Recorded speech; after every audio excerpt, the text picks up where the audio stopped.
Tonight at 10, a mother's promise made more than 80 years ago was finally fulfilled in Stillwater this week. Two infant brothers who died in the early 1940s were reunited with their parents during a deeply moving reburial ceremony. News Channel 8's Brenna Rose shares how one son spent decades keeping his mother's word.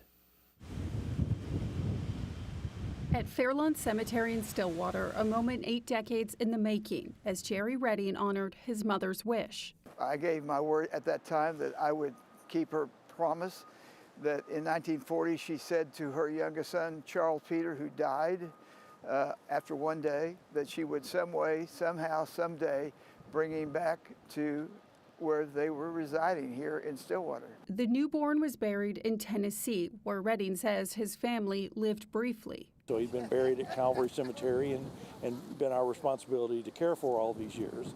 2 years after that tragic loss, heartbreak struck again. Another son lost, this time to pneumonia. It was one of the saddest stories because my dad, a doctor, my mother, a nurse, standing by a gravesite, and they could not save that child.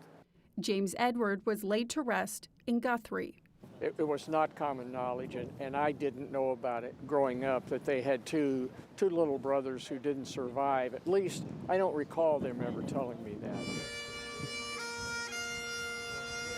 And while Redding might not have openly shared his family's loss, he knew one day he'd make good on his word.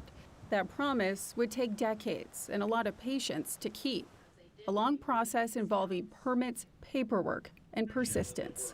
All this happened over 40 years ago, so a lot of the information that was necessary to get this accomplished was difficult to acquire. This week, those two children were finally brought home, reuniting a family and honoring the parents' compassion and service. He would never charge the students for anything. And so, to honor his father, he thought, a student needs to be there to represent the students that he served. And he reached out to me, and I'm very honored that he did. For Redding, this was more than just closure. It was about family, faith, and keeping a promise 85 years in the making. She's smiling, and she said, "Way to go, kid." It's all about keeping a promise, 85 years in the keeping, and for you love your mother, and understanding the promise, what they gave us. We are who we are today because of them. Brenna Rose, News Channel 8.